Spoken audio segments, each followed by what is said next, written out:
तुमची जिल्हा अध्यक्षपदी निवड झालेली आहे. अशा पद्धतीने आता तुम्ही पक्ष संघटनेचं काम करणार आहात. प्रथमतः माझी निवड केल्याबद्दल राज्याचे उपमुख्यमंत्री आणि राष्ट्रवादी काँग्रेस पक्षाचे राष्ट्रीय अध्यक्ष आदरणीय अजितदादा पवार साहेब यांचं मी मनापासून हार्दिक अशा प्रकारचं अभिनंदन करतो. त्यांचा आभार त्या ठिकाणी तिथं मानतो.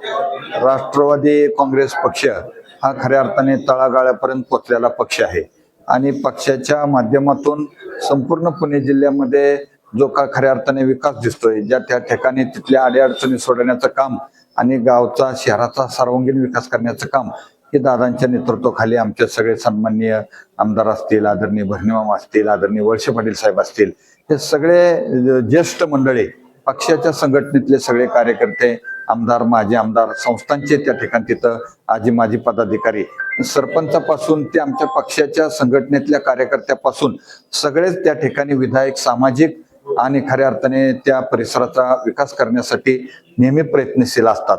आणि म्हणून त्या सर्वांना बरोबर घेऊन त्या ठिकाणी तिथं आम्ही शाहू फुले आंबेडकर या राष्ट्रवादीच्या विचाराने त्या ठिकाणी तिथं काम करणार आहोत. आता आगामी जिल्हा परिषद आणि पंचायत समितीच्या निवडणुका येऊन घातलेल्या आहेत. कशा पद्धतीने तुम्ही आता त्या तालुक्यामध्ये खऱ्या अर्थाने राष्ट्रवादी काँग्रेस पक्षाच्या ताब्यामध्ये तिथली पंचायत समिती यावी, जिल्हा परिषदला जास्तीत जास्त त्या ठिकाणी सीट्स निवडून याव्यात म्हणून आदरणीय दादांच्या नेतृत्वाखाली सगळीकडे त्या पद्धतीने काम चालू आहे.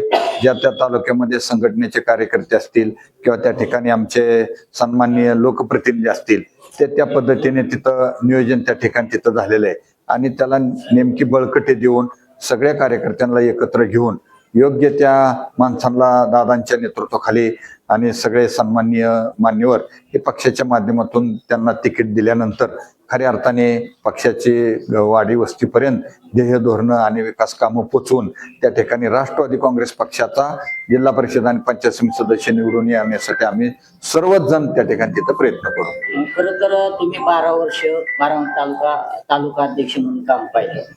ज्यावेळेस तुमच्या जागेवरती दुसऱ्या व्यक्तीची नेमणूक केली, त्यावेळेस खरं तर तुमची ज्यावेळेस म्हणजे तुम्हाला पदावरून बाजूला केलं गेलं, त्यावेळेस कार्यकर्त्यांमध्ये नाराजी पसरलेली होती. आता खऱ्या अर्थाने जिल्हा अध्यक्षाची पद तुम्हाला जबाबदारी मिळालेली आहे. कशा पद्धतीने कार्यकर्त्यांना नाही असं बाजूला वगैरे कुठं काय केलेलं नव्हतं. आदरणीय दादांच्या माध्यमातून सगळ्यांना सूचना होतात.